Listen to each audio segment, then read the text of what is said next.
Daar is 'n interessante vers in die Bybel, maar ek wil daar 'n bietjie praat aangaande iets wat nou onlangs gebeur het. Ek en my vrou gaan onlangs daar na 'n winkelsentrum toe, en ons loop toe 'n ou vriend van ons raak, en die man het behoort aan een van die groot Pinksterkerke in Suid-Afrika.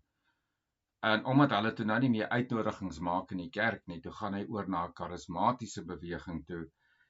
En jy moet sien die verandering wat daai mense ondergaan as hulle in die karismatiese beweging is. Hulle raak heel, ek weet nie eintlik hoe sê mens dit nou nie, maar hulle raak heel van die trek af. Ek vra toe vir die man, ek en my vrou staan, ek vra vir hom, hoe gaan dit? Nee, I'm very blessed, en al jy weet die tipiese jargon wat hulle gebruik as hulle in die karismatiese kerk is. Daai jargon van, nee, blessed en alles, en hy vra my, ek sê, nee jong, ek gaan goed, dit gaan goed met my, ek leef, ek gaan aan. En op een of ander manier toe word die gesprek ingedruk in ons tydelike beproewing en ons situasies, en daar kom hy en hy hak af en hy sê hierdie interessante ding. Hy sê, ja nee, maar Jesus Christus het ons nou eintlik gekom in tipiese jargon van die karismate, en hy het nou ons gekom om alles nou weg te vat en al daai tipe, ons het nie nodig om te lei, as daai alles mos nou gemors. Toe dag ek, nee, my Vader. So met ander woorde, sê nou maar sy naam was Petrus. Ek sê met ander woorde, Petrus, so jy wil vir my sê, die Bybel het vir my sê dat Jesus Christus het gehoorsaamheid geleer deur wat hy gelei het is gemors. Jy wil vir my sê dat om gelykvormig te word aan die kruis en aan die dood en aan die lyde van Christus is gemors. En dis waarop dit neerkom. Maar tog sê die woord van die Here vir ons 2 Korintiërs 4 vers 16, daarom gee ons nie moed op nie, maar al vergaan ons uiterlike mens ook, nogtans word die innerlike mens dag na dag vernuwe. Hoor julle wat sê hy daar? Daarom gee ons nie moed op nie, maar al vergaan ons uiterlike mens ook, nogtans word die innerlike mens dag na dag vernuwe. Nou vra ek vir jou om net so 'n bietjie by hierdie versie vas te haak. Waar is nou eintlik jou identiteit? Waar is jou eintlike fokus nou eintlik as 'n Christen? En ek wil spesifiek vir die karismate dan vra nou, waar is jou uiterlike fokus dan nou eintlik? Of jou fokus, waar is jou fokus period? Waar is dit nou eintlik? Is dit op die uiterlike, op die fisiese, op die gees, op die materiële, op die sigbare? En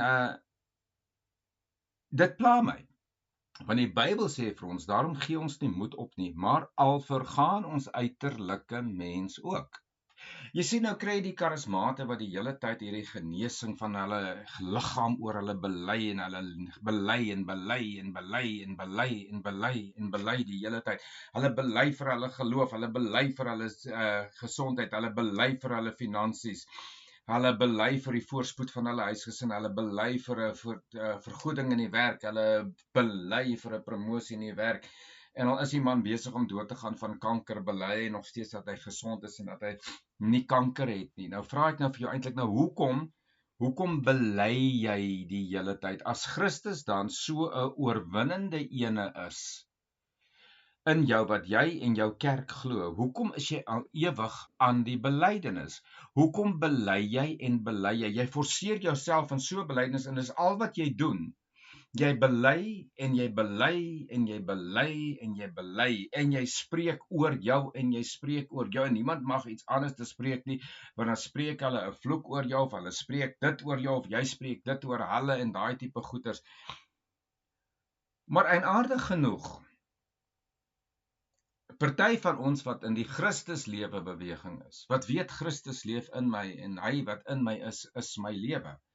Baie van ons wat in hierdie beweging in is, ek nou nie 'n beweging nie, ek wil sê hierdie belydenis in is, van Christus wat in ons is, die hoop op heerlikheid. Hoekom is ons nie al ewig aan die bely nie? Hoekom is ons nie al ewig besig om te bely dat ek genees is, dat ek bely dit en ek bely dit? Jy's besig om jouself letterlik te brainwash, deur te bely en te bely en te bely en te bely en te bely en te bely. Want daai betekenis vir my dat jy so die hele tyd bely en bely en bely, is vir my bewys dat jy nie rus in die Here Jesus Christus het nie. Jy sien, as jy in Christus Jesus berusting het, en jy weet wie jou lewe is, dan sê die Bybel, daarom gee ons nie moed op nie. Maar al vergaan ons uiterlike mens ook, nogtans word die innerlike mens dag na dag vernuwe. Want ons ligte verdrukking wat vir 'n oomblik is, bewerk vir ons 'n alles oortreffende ewige gewig van heerlikheid. Nou die karismate bely al ewiglik die teenwoordigheid van die Here wat op hulle moet kom, die heerlikheid van die Here wat op hulle moet manifesteer, die heerlikheid van die Here wat in die gemeente moet manifesteer, die teenwoordigheid van Jesus wat in die gemeente moet manifesteer, die teenwoordigheid van Christus moet op die mense manifesteer. Hoekom? Want daar is 'n uiterlike verhouding, daar is nie 'n innerlike verhouding nie. God word vir jou soos 'n oudhouteller. Hy moet alles doen wat ek wil hê hy moet doen, en solank as wat ek in my vlees gemaklik is, het ek nie 'n saak met wat die Bybel sê nie. Solank as ek in my vlees en in my rykdom gemaklik is, dan hoef ek mos nou nie bekommerd te wees oor allerlei dinge nie. Maar dan vra ek vir jou, as jy dan nou berusting het, en hoe voorspoedig hierdie Christus in jou is, hoekom bely jy die hele tyd? Hoekom bely jy dit die hele tyd? As jy dan in Christus Jesus alles het, hoekom is jy al ewig aan die belydenis oor dit?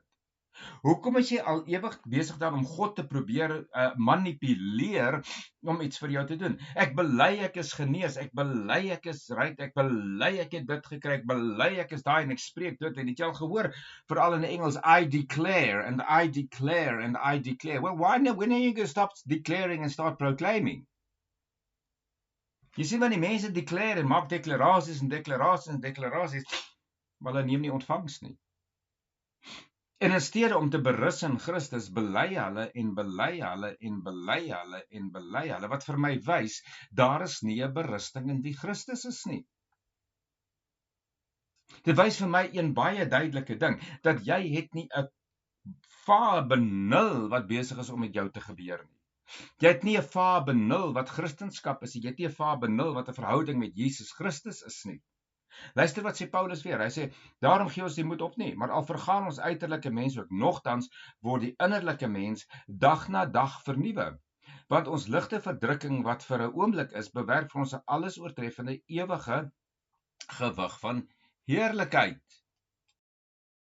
Jesus sê 'n baie interessante ding. Hy sê vir ons, hy sê, as jy hier op die aarde reeds jou beloning weg het, hoekom gaan jy wag vir 'n beloning in die hemel, want jy klaar jou beloning weg? Kyk wat sê die Bybel. Hy sê, want ons ligte verdrukking wat vir 'n oomblik is, bewerk vir ons 'n alles oortreffende ewige gewig van heerlikheid. Nou wil jy nou vir my sê, dat in hierdie uiterlike belydenisse wat jy doen, hierdie belydenis op belydenis op belydenis op belydenis en deklarasie op deklarasie op deklarasie, is vir my 'n teken van rus?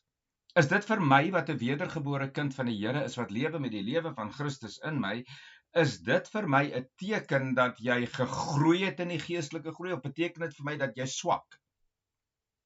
Want jy sien, vir my as 'n kind van die Here, wat wedergebore is uit God se saad uit, ongeag wat my situasie is en wat my omstandigheid is, ek rus in Christus. Ek is rustig in Christus. Ek het nie nodig om belydenisse te maak nie. Ekskuus tog, hoekom het ek nie nodig om belydenisse te maak nie? Want ek weet, sê Paulus, in wie ek geglo het. Want ek weet dat vir dit wat ek deurgaan op hierdie aarde, hierdie ligte verdrukking noem Paulus dit, hierdie ligte verdrukking wat kom as gevolg van die uiterlike afbreking van die liggaam, weet ek, as ek in hierdie Christus bly vashou, dan gaan ek 'n ewige beloning hê, 'n alles oortreffende, luister wat sê hy so, 'n alles oortreffende ewige gewig van heerlikheid. Hoekom? Omdat ons nie let op die sigbare nie, maar op die onsigbare. Want die sigbare dinge is tydelik, maar die onsigbare is ewig. So met ander woorde, wat jy nou doen is, as jy so bely en bely en bely, jy spreek jou heil in die sigbare. Jy spreek jou heil in die tydelike. Jy is so siek soos 'n hond, maar jy bely jy's gesond. Jy weet jy het kanker, maar jy bely jy het nie kanker nie, maar elke keer as jy dokter toe gaan, is jou kankertelling hoër. Jy bely jy is voorspoedig in jou finansies, maar jy kan skaars jou elektrisiteit betaal, want jy het nie brood vir jou kinders nie, want jy gee jou broodgeld in tiendes vir die kerk. Want het is maklik vir die pastoor of vir die predikant of wat hy homself ook al mag noem, om op die preekstoel te staan en sê jy moet geloof hê en jy moet gee en jy moet offer, jy moet saai en jy moet saai en jy moet saai en jy moet saai, want hy kry na elke diens ten minste R10,000 in sy sak, ten minste R10,000. So as hy 3 dienste 'n dag hou, is dit R30,000 wat hy kry in een dag, en jy kry nie eens R30,000 'n maand nie. Maar hy kry, so daarom is dit vir hom maklik om te sê bely, bely en bely, want hy kry voortdurend geld, maar jy gee vir jouself gedurig uit, want jy het so, hy is besig om jou so te breinspoel, dat jy 'n visie op die tydelike en op die sigbare, nie op die ewiglike nie. Want jy het nie gekom tot 'n rus in die Christus wat in jou is nie. Want jy moet weet, as hierdie Christus in jou is en jy daadwerklik gekom tot 'n verhouding en 'n begrip van hierdie Christus wat in jou is, en hierdie Christus wat in jou lewe en hierdie Christus wat in jou lewe is, dan weet jy daar gaan 'n aftakeling wees van die liggaam. Jy weet, sê Paulus hierso, dat al vergaan die uiterlike mens, nog steeds word die innerlike mens dag na dag vernuwe.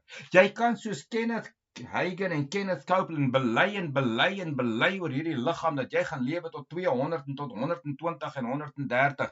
Goed vir jou, bely jy dit. Maar weet jy wat, ek wil eerder dat my uiterlike mens vergaan en ek op die innerlike fokus wat Christus in my is, dat ek die ewige gewig van die heerlikheid kry wat in Christus Jesus, eerder as wat ek gebind is aan hierdie liggaam op aarde. Jy sien, want hulle bely so, en die karismate bely so in die gemak van die liggaam, en in die gemak van die tydelike, en in die gemak van dit wat hulle sien en wat sigbaar is en wat hulle beleef, dat hulle vergeet daar is 'n ewige kroon van heerlikheid wat vir hulle wag. En hulle vergeet dat Jesus het gesê, as jy jou beloning hier op aarde het jy klaar jou beloning weg, dan is daar nie meer 'n beloning nie. So wat is nou vir my die groter, alles oortreffende gewig van heerlikheid wat vir my wag? Ek weet my uiterlike liggaam is besig om te vergaan. Ek weet dit moet so gebeur. God het dit so bepaal en hierdie liggaam moet op einde kom. Ek kan nie nou die hele tyd gaan belydenisse doen dat hierdie liggaam moet aanhou leef en aanhou leef en aanhou leef, en ek raak al hoe meer sieker en al hoe meer swakker in hierdie liggaam, en ek probeer myself oortuig dat alles goed gaan en ek is besig om jong te word, maar intussen is jy besig om ouer en ouer te word, en is dit 'n natuurlike proses wat God ingestel het dat die liggaam besig is om afgebreek te word. Maar nou bely jy die hele tyd en jy bely, want jy's nie in 'n rus in Christus nie. Jy sien, die karismatiese Christen wil nie in stryd en beproewing ingaan nie. Want dan beteken dit hy het nie 'n tydelik om op te rus nie. Hy het nie 'n sigbaar om op te vertrou nie. Want jy weet, as jy op die sigbaarheid en jy weet jy het soveel geld in jou bankrekening, jy gaan soveel geld kry en jy is so wellustig agter geld, en al wat jou lewe omdraai en jou geloof omdraai is om geld te verkry en voorspoed te verkry, dat jy vergeet daar is 'n natuurlike proses van die liggaam wat afgebreek word sodat jy 'n ewige kroon van heerlikheid in die hemel kan ontvang.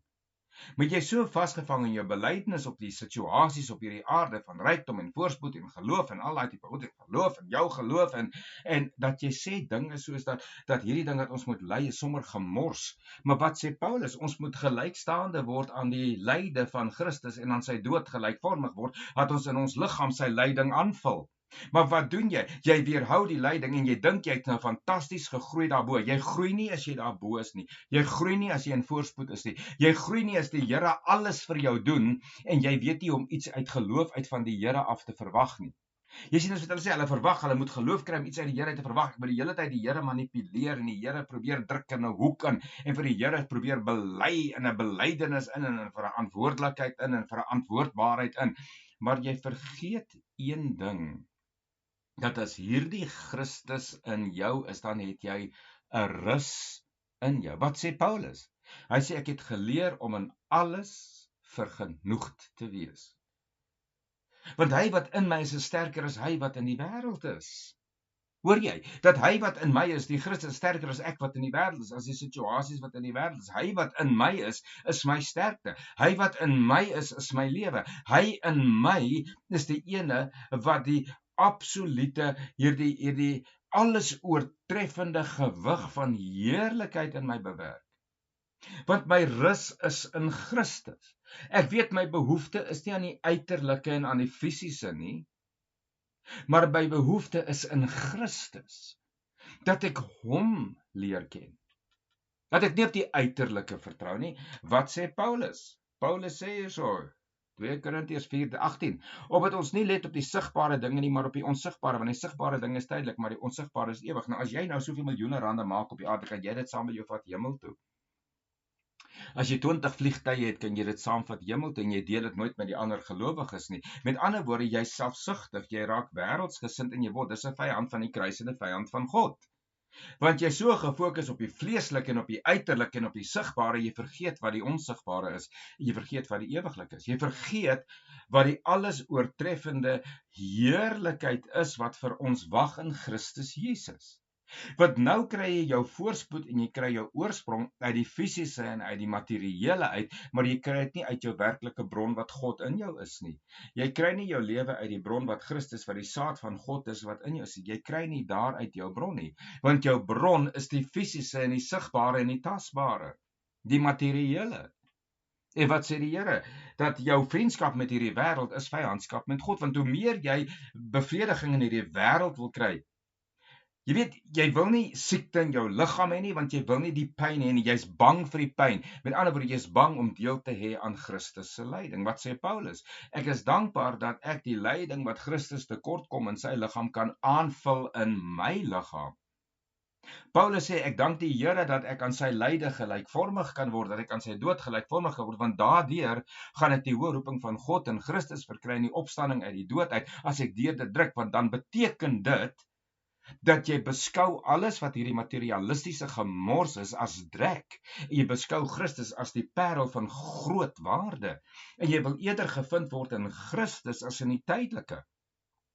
Want jy weet, in Christus het jy 'n sekerheid, in Christus het jy 'n versekerdheid, in Christus het jy 'n salwing, in Christus het jy 'n vaste vertroue, in Christus het jy vaste hoop, in Christus het jy vaste anker. Jy het nie nodig om te bely en te bely en te bely nie. Hoekom nie? Want Christus weet wat my behoefte is. Die Heilige Gees sê vir hom wat my behoefte is, en Christus tree dan vir my in volgens die wil van die Vader, en die Heilige Gees tree in volgens die wil van Christus.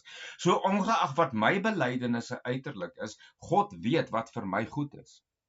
En God sal dit wat vir my voorspoedig is en wat hom behaaglik is, sal hy in my werk.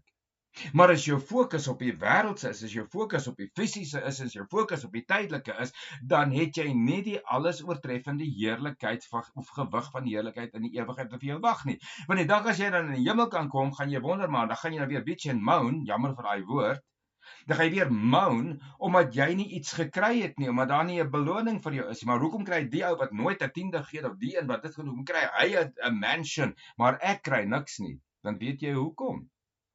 Want jy het jou beloning klaar gehad op die aarde, in die wêreldelike, en die sienlike, en die tydelike, en die sigbare. Jy het nie vir jou 'n fokus gehad op die ewige en die onsigbare nie. Want jy het gedink jou hele lewe draai om die sigbare en die tydelike en die materiële. So met ander woorde, jy het klaar jou beloning weg. Maar vir my en die ander wat bereid is om aan die lyding van Christus gelykvormig te word, dit beteken nie ek gaan siek wees nie. Dit beteken nie ek gaan in armoede wees nie. Maar dit beteken vir my dat ongeag wat oor my pad kom, Christus is die een in my wat my dra. Hy is nie die ene wat die situasie gaan wegvat nie.